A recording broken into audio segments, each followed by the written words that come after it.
Hello and welcome to the Bee Formless Flow Driven VC podcast. I would like to welcome the wonderful Tessa Osborne, all the way from North California in San Francisco. Welcome to the show, Tessa.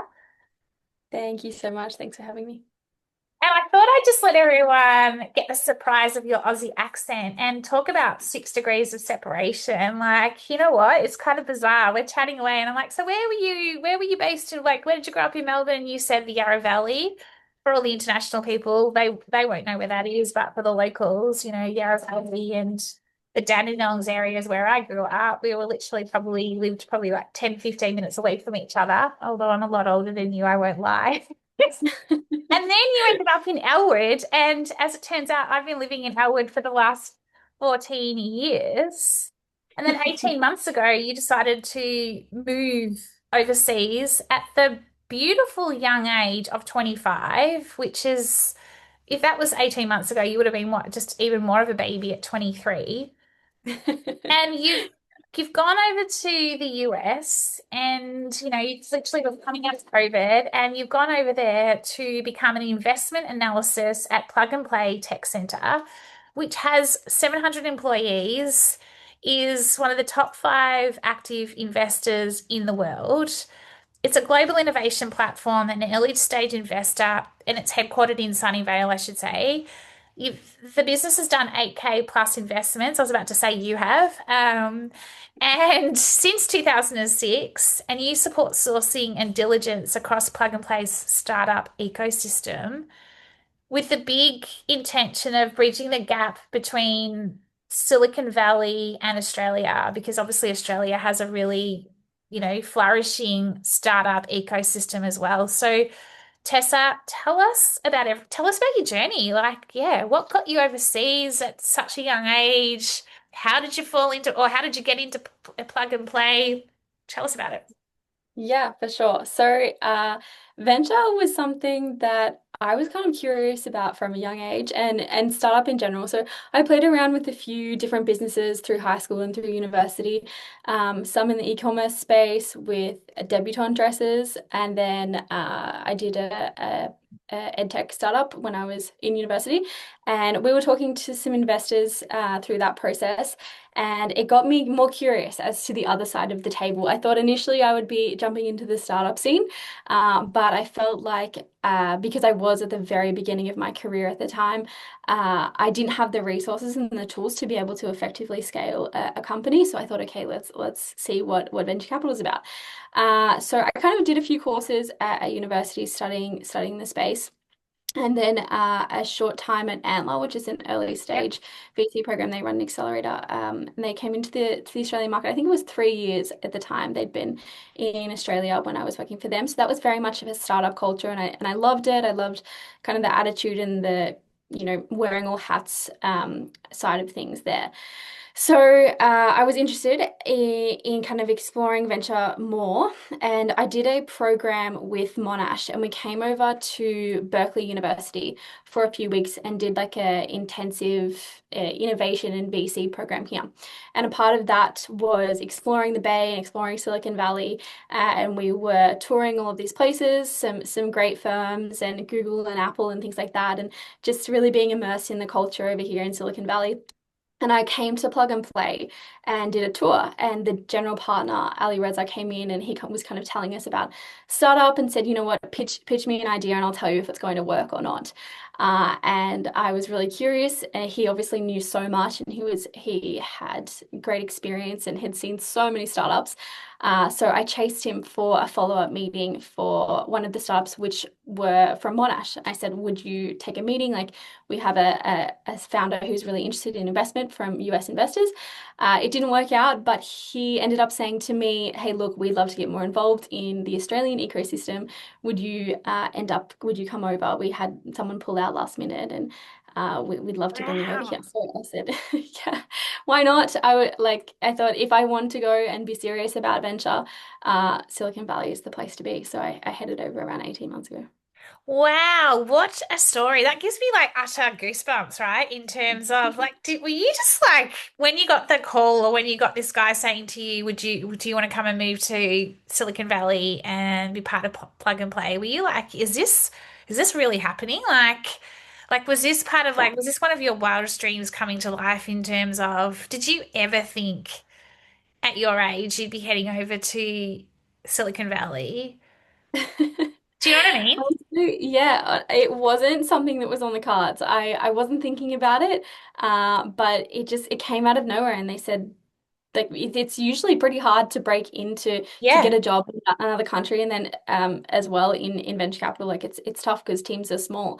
So I thought it's not going to come up again, most likely. Like you've got to just take it and run. So that's what I did, and everything moved really quickly. So Yeah, it was a whirlwind. how quickly was it from the moment you were asked to actually moving? Like a few months. So Wow. the longest process was the visa, and getting that all sorted. And then, as you might know, there's an E3 visa, which is it's a really favorable visa for Australian citizens to come over to the US. Yeah. So we processed that, and then off I was alone in a new country. What did your family like? Were they like, whoa, what's going on? Like, Tessa, are you sure? Like, was there any kind of, what do you like, or was it just everyone was like, just go for it?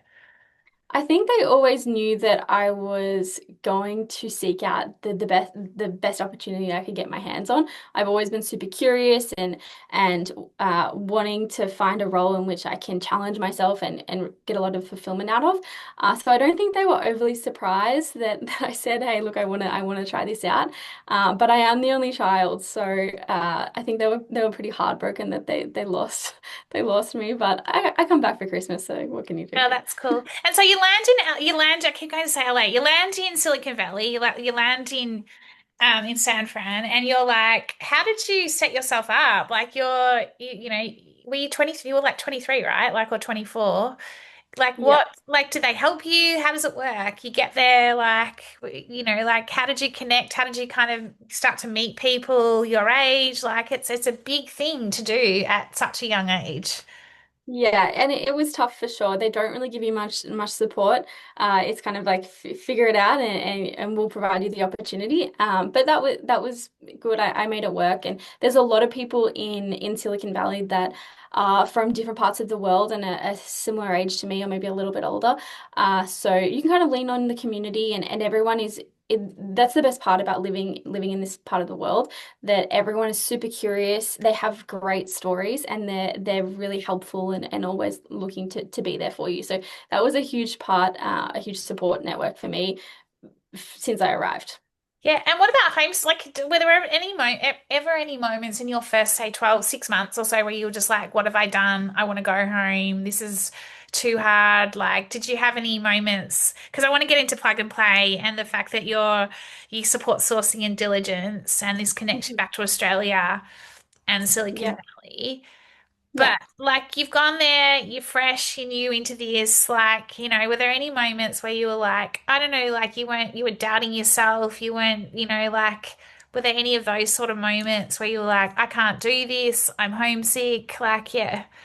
100%. I think the culture between Australia and Silicon Valley is very different. We like you mentioned, we invest in an average of one startup per week, and we're an industry agnostic firm. So we move extremely fast. We speak to maybe hear 85 pitches a week. We'll meet with around 10 founders from that, and then hopefully make an average of one investment. So we're moving quickly, which means we need to be very efficient, and you need to kind of come into this job and land on your feet and learn everything super quick. So that was a huge adjustment for me. I think just making sure that I'm at that level and being able to move that quickly and producing that quality of work in which that's the expectation over here was very intimidating and super overwhelming to begin with. You just get so much information, like every single thing about your life has completely changed. I didn't have the support network that I could maybe fall back on if you had a stressful day at work in Australia.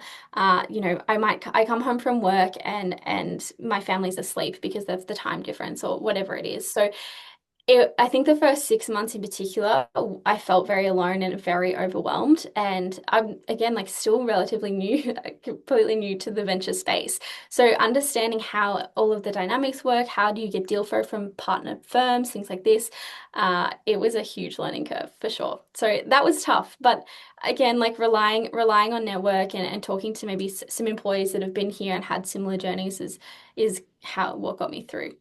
So tell us a bit about a day in the life for Tessa at Plug and Play. Like you've just talked about the fast pace of it all.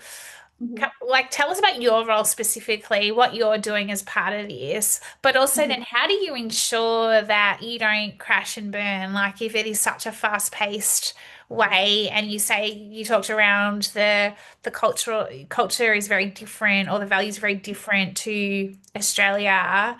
Like t tell us a bit about that and how Yeah. you've navigated or you're clearly still navigating your way through it. But what do you, yeah, tell us a bit about that. Yeah, for sure. So day to day, I'm so lucky. I absolutely love my job. I think it balances between speaking to founders. So founders from anything from fintech to health tech to deep tech. I have the initial screening calls with these founders and get to learn about their story and the product that they're building. And then we go back and speak to our team internally and see whether we're going to move forward with that deal. So that's what I spend a lot of my time doing, speaking to founders. I couldn't complain. That's amazing. And then as well, I speak to a lot of other VC firms, whether they're in the Bay or whether they're across the globe. So because Plug and Play, we never lead a deal, so we're always looking for VC partners that are interested in what we're looking at as well. So the whole idea is that if we have a portfolio company, we can introduce them to other firms that the deal might be relevant to help these founders raise their rounds quicker so they can focus on what they do best, which is build and scale the product. So that's kind of the day-to-day side of things. Yeah. Can we pause there for a second? So you're dealing with founders every single day and getting to know their stories. I'm hearing a lot from the conversations I'm having within the VC series and the people, just various people I'm talking to, that it's not about just product market fit that you're looking for. You're looking at them as a founder and what if they've got what it takes and from a personality and drive and their vision, etc. Question around what do you look out for when you're talking to these founders? That's my first question. And then my second question is, do you ever get like almost people, some founders going, why am I talking to you? You're young. You're like, do you ever get that sort of resistance? And how do you handle that? Yeah, for sure. So, what I feel like you kind of nailed it with what we look for in founders. Every firm has a slightly different strategy, but Plug and Play specifically, we really like to look at a team that has complementary skill sets. So a CEO and a CTO, someone has the commercial side and then the technical side, just so they can kind of, challenge each other's ways of thinking. They can rely on their expertise in different areas. And both of them have, pros and cons about their personality and their focus. So that's definitely what we look for, founder market fit, all of the things that you touched on, what their experience is like, and if they kind of have this unfair advantage. Obviously, it's, a 6 to 10 year commitment, so we want them to really have dedication and drive to tackle the problem. They've got to be full time, things like that. But you've really got to have, you know, there's no set criteria in which we look for. It just comes across through the conversation, and every founder's story is a little bit different, and every startup is a little bit different. So we judge it on a case by case. Do you get a bit of a like a feel, like a gut feel pretty much straight away when you're talking to somebody, whether you know if they're the like the real deal? It's probably not that, but do you know what I mean? Like, is it kind of almost straight away you kind of get a sense of feeling? Like, do you tap into your gut, your intuition? Like, it's kind of that emotional, analytical, but like there's that part of it. Like, yeah. Yeah, 100%. I think especially with early stage, the only kind of factor in which you can assume or hope that doesn't change is the founding team. So the go-to-market, the business model most likely is going to pivot to some degree. So how the founder comes across to you and what kind of person they are is so important. And it does, like it's a relationship business. It's all about networking And you do have to at some points put your bias aside and make sure that you're really looking at the foundations of the business. But for 100% that the founder's personality and how they come across, it comes into it for sure. And you brought up the word bias. I was asking that question before, and you don't have to answer it if you don't want to, by the way. But I will ask the question because, I'm curious myself and like always. But have you had any age bias? Like, because, like if you think about it, I'll put it into a bit of context, right? Like I'm 23 years older than you. Mhm. And yet I don't feel like there's any like age barrier between us. I'm just talking to a human who is killing it, in overseas, and good on you for going overseas. Like, and I'm learning a lot from you. You're probably learning and getting ideas for like, or not ideas, but like learning from me. We're learning from each other, right? There's nothing Mhm. worse than, I remember when I was your age and, like you would get this like almost like, what would you know? You're young, you don't have any experience, but yet you're an up and coming, you're the future. I look at you and see you as the future, right? The future of leadership, the future of business.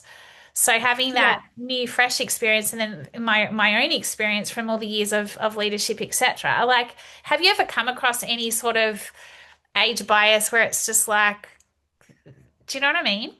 Yeah, yeah. I think two parts to that. One is in Silicon Valley, there are so many young people here absolutely changing the world, and they're disrupting, whether it's in startup, VC, their own kind of initiative that they're taking on. It's very much the attitude in this part of the world that if you have the skills and the talent and you want to try, like we'll give you that platform to do so.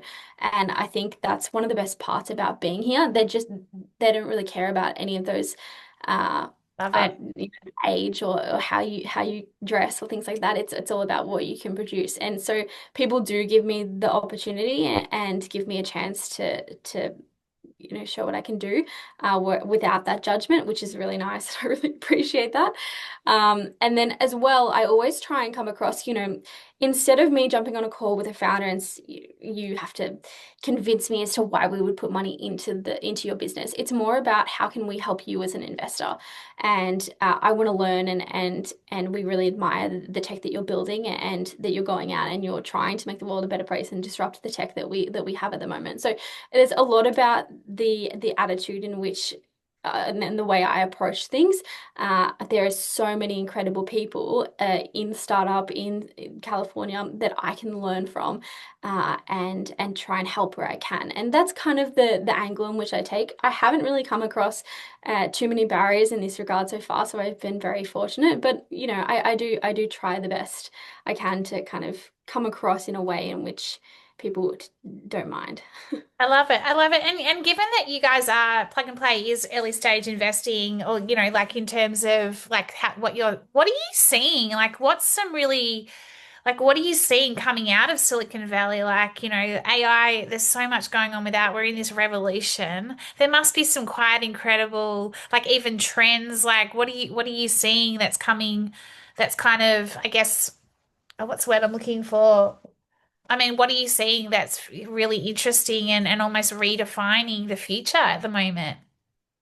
Yeah, it's a super exciting time to be in venture. And like you said, pretty much everything is AI at the moment. And it's just kind of determining which companies, are going to really disrupt and going to make it long term and make a difference. And it's tough. Like who's to say which companies are going to make it? But I think a lot of the spaces in which we're super interested in is in structuring data. I work a lot in healthcare, so obviously healthcare has a lot of this unstructured data at the moment, and being able to make these certain processes more efficient, and it's a huge markets and things like that. So I am really excited, particularly in the healthcare space. Yeah. Yes, we are a industry agnostic firm, so we see it all, but I think healthcare in particular is something that I'm super excited about. Do you, it's a good point you make, but in terms of AI, the some of the VCs I've been talking to, whether they're founders, well, more investors, VCs, the AI is we're at kind of a it's a lot at the moment, right? And it hasn't really have we hit its peak yet? Has it settled down? A lot of business, well, majority of businesses are AI based or starting businesses. A few different VCs I've spoken to have, said that it's kind of what's the term I'm looking for? But like not all these businesses will survive. They're almost like in the AI kind of spin, if you like. It's kind of like who's going to make it through. And that's kind of over the next however long, we're going to see a lot more of that, which you've kind of just almost called out in terms of who will actually make it through versus, if you think about the internet, if you think about email, like, you think about the big pieces, the big innovations here, right?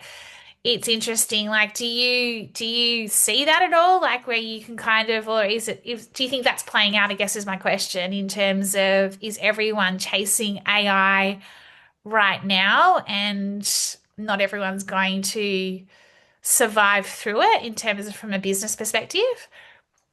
Exactly. I'd say pretty much every startup in which we look at, so we run 2 pitch sessions per week and around 30 to 40 founders pitch in each session. So that's 80 up to 80 pitches, and pretty much all of them include some element of AI. And that's because such a large amount of VC funding right now, particularly in early stage, is going towards AI. So of course, there's thousands that are going to fail. Most will fail.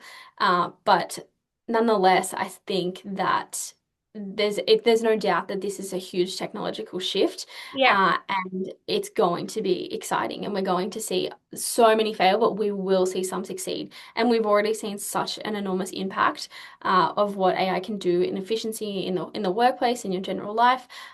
So, being able to speak with founders that are figuring out how to play with this and how can we apply it to different elements of our life, of our work, is so exciting.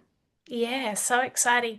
Tell me a little bit about, you mentioned to me pre-show that, and we also, when we were like conversing, booking in for the pod, you talked around this, and I think I called it out at the start, this desire to connect more of Silicon Valley with Australia. Tell me a bit about that and building out that ecosystem and the role you're playing within that, and also, of course, plug and play as well.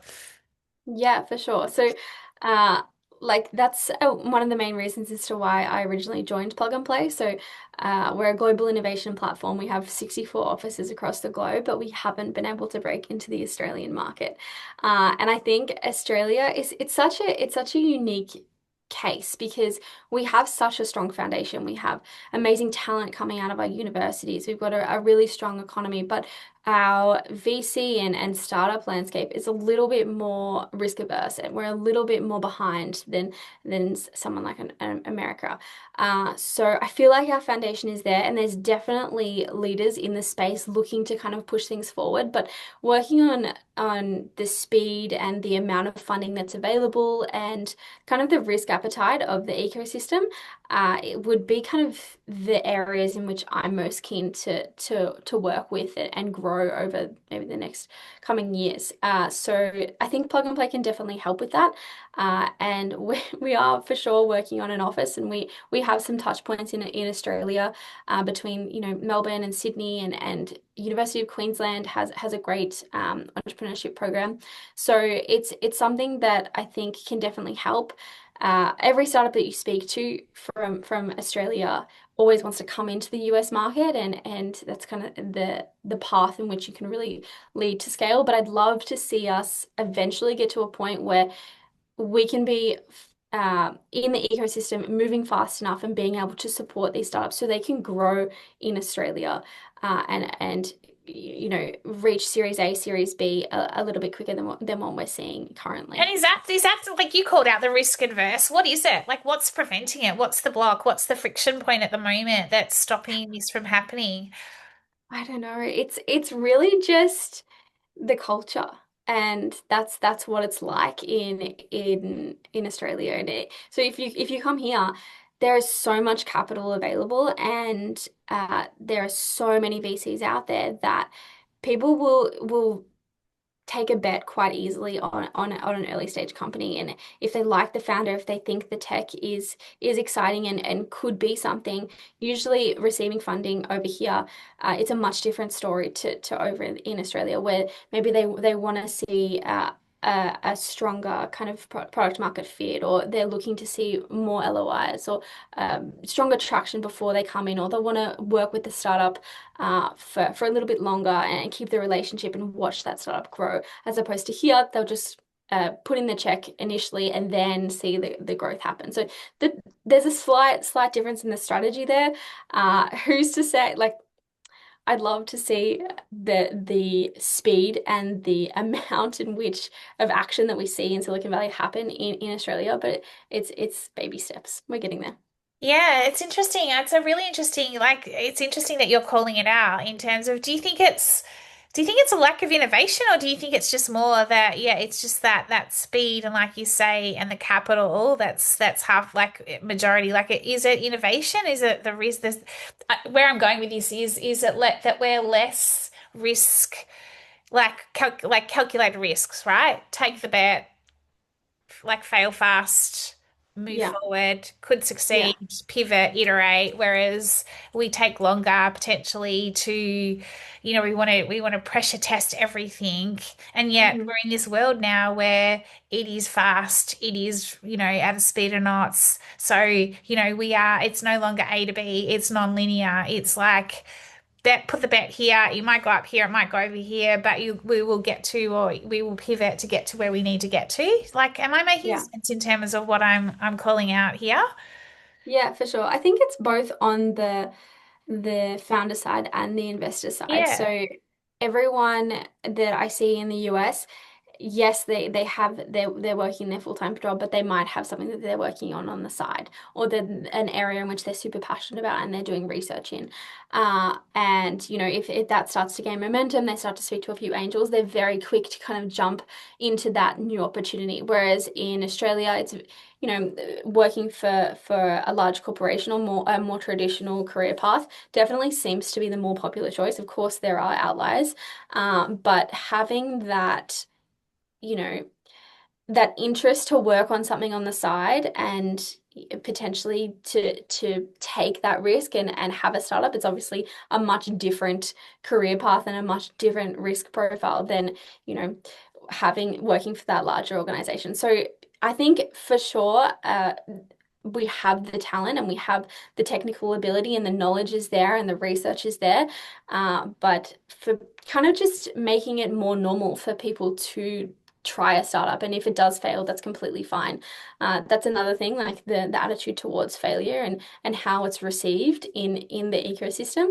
Uh, it's most likely going to fail, so we need to be receptive and welcoming to that instead of maybe looking down on it and being shameful. It's most likely going to happen. And then on the investor side, having growing out that network, having more capital available on the pre-seed side of things, but also in the later stage as well. And growing the ecosystem, bringing them together creates the momentum, and then the opportunities can kind of grow from there. So I think it'll be a long journey, but I feel like we can do it for I sure. love it. And then what role do you, specifically you, play in this in terms of that whole, like, is your aspiration to be like set up to be like, one of the people, like the leaders of the plug and play here back over here in Australia? Like, is that your big ultimate, goal in terms of and creating the, well, not create, well, getting that ecosystem to flourish like it is overseas? Yeah, for sure. That's definitely the main reason why I came over. The plug and play is super interested in getting more involved in the Australian ecosystem. They said, come here, learn how we do it, and then hopefully we can get you back. We're really close to opening an office in a few different locations across Australia. And then once we do that, we can get a team going. And then the next step would be coming over and then being able to raise a fund. So definitely super exciting things in the near future. We just kind of have to get the puzzle pieces together and hopefully get started. I love that. I'm gonna switch it up a bit. I want to ask you a question.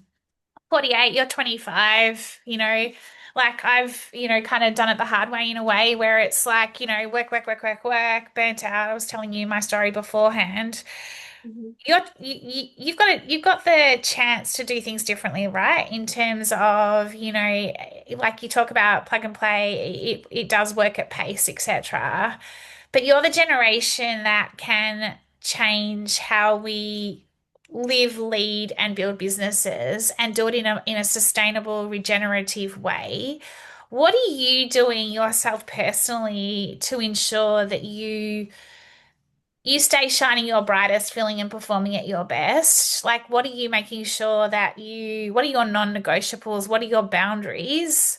So that when you get to work, you can keep up and you're not then coming home exhausted. Albeit, there's probably times when you do, you're working really intensely and it all happens to all of us. But yeah, like I'm always curious with people at your age and, looking at us, your parents, and, whether they're, like and kind of going, I don't want to do it that way. I'm going to do it this way because that's not sustainable. Like, what's your view on that?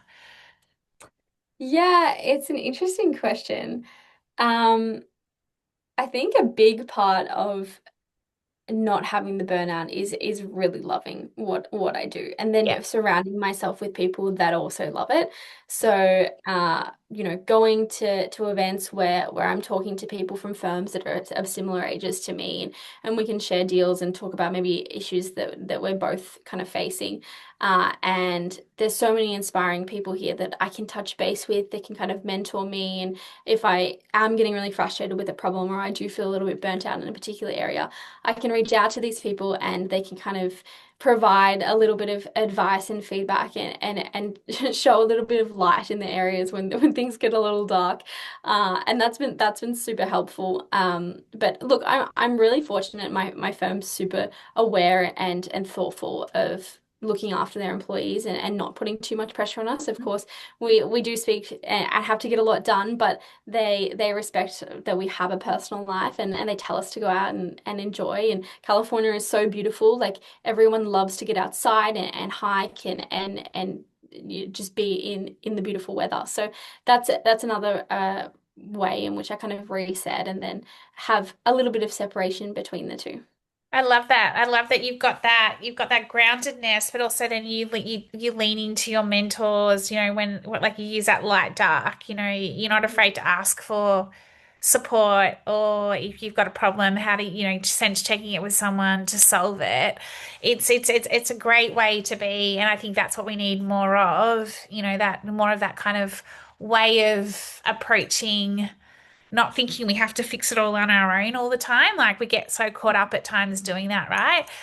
When anyone books in for the pod, I always ask a question, and this is a good one because I think you're my first like 25-year-old on the pod. So how cool is that? I love this. So you're gonna probably like go, oh gosh, what's she asking me? But what is one unique or insight or lived experience in terms of life leadership and or investing that you'd like to share? I'm putting you on the spot right now because you didn't answer the question. Advice? Yeah. Oh, advice? What? Yeah. Like, what would be one piece of advice?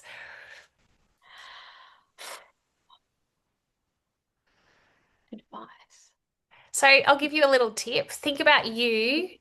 If what would have you done, or would have you done anything differently when you were first given the opportunity to come overseas, or if someone was questioning whether they should go overseas at your age to pursue their dreams, what would be the piece of advice you would give them? Is that helpful? Yeah, for sure. I think the main thing that has helped me in my journey, and in which I kind of would have utilized a little bit more, is mentors. I don't know how, if I just kind of missed the boat when I was in Australia, but I didn't have a mentor in Australia. Yeah. And especially just someone, particularly another woman, that can tell me about how they navigated their career, what it was like working in, say, large corporate versus a boutique firm, and how you navigate things as you get older, go into your 30s, like work versus family life. All of these questions that kind of come up in when you're first starting your career and you're kind of learning how to do things on your own, that people can help. And if you, I think there's a lot of people out there who really want to help you, Yeah. uh, and they can come and they can inspire you and ground you, especially in a new country. There's so many people here who know so much and they've experienced and achieved an incredible amount, and now they're kind of here and they want to give back. And now I have a great mentor, and that's who I can go to and ask about debate different topics and ask about issues that I was unaware of and can learn from. And I think that's been a huge help for me and something that I would 100% recommend for anyone that's kind of starting their professional career. Yeah, I love that. And I think that you've really nailed it in terms of it's also like going through you transition from your 20s into your 30s, it's not just about business mentoring or leadership mentoring, it's that life piece for me as well. Yeah. Like sometimes you just want to talk to somebody about I've just broken up with whoever, I've got this going Mhm. on, I've got that going on. It's Yeah. impacting my work. I don't know what to do. Like, there's so much because it's all interconnected at the end of the day. So, Yeah. and I think about myself, as an advisor and mentor as well. And, as much as you give back to someone like you, I learn from people like you as well because we're in this kind of interesting stage where like it's how many generations are in business like in market at the moment? It's like is it five, six? I can never remember. So we've all Mm. got a lot to learn from each other, right? Whether it's lived experience in life or leadership or business. And I think that absolutely what you're talking about is that seek out that mentor because I wish I had of when I was, starting out at your age as well. It was only later in life that I realized you need to sense check stuff with somebody just for your own sanity at times. Yeah, Tessa, yeah, for sure. so what's next? What does the next, I don't know, 12 months look like for you at Plug and Play? Everything changes in this part of the world so quickly. I can barely figure out what's coming in the next month or so. But I think focusing on how we can kind of build up the ecosystem in Australia, hopefully developing that presence for Plug and Play, and then continuing to speak and invest in really exciting companies over here. That's the goal. Excellent. Okay, so how do we find out more about Plug and Play? How do we find out more about Tessa Osborne? I think you've got a Yeah, lot to for share. sure. We're on LinkedIn, my name and Plug and Play as well. We have a page in which we post kind of our weekly pitch sessions, which we'd love to have institutional investors involved in, or if you have a startup that you're raising. We run a university focused pitch session. So if you come from one of the bigger universities across the globe, or we have an industry focused session on Friday as well. So if you have a startup in which you're raising and you're wanting to get involved, please reach out to me. We'd love to get in contact with you. And yeah, just in general, we if there's so many different elements of plug and play. Anyone who's interested in startup or investors, corporations, anyone who wants to be part of the plug and play network, we always love to talk to you. So please Yeah. reach out. I love the name Plug and Play. I use that all the time. It's Plug and Play. It's such a good like plugged in the ecosystem play. Like it's just got a lot of energy in it, doesn't it? Tessa, Yeah. I've loved chatting to you. Like, what a joy. Like, I see you, like, my gosh, I can visualize where you're headed. And yeah, I'll see Tessa Osborne heading up Plug and Play, Australia, global. Yeah, 25. You've got a lot ahead of you, a lot of exciting things ahead of you. And yeah, thank you so much for connecting. At Bee Formless, we really do focus on that whole, that soulful, high flow performing leadership and how do you get the best out of your teams to then, really scale and let the businesses thrive. So thank you. Have a wonderful afternoon and coming back to Australia at Christmas time this year. Definitely. Yeah, enjoy that. Well, you'll be coming to the beautiful summer. So yeah, enjoy. Exactly. Exactly. Thank you so much for having me, Via. It's been a pleasure. No, thank you.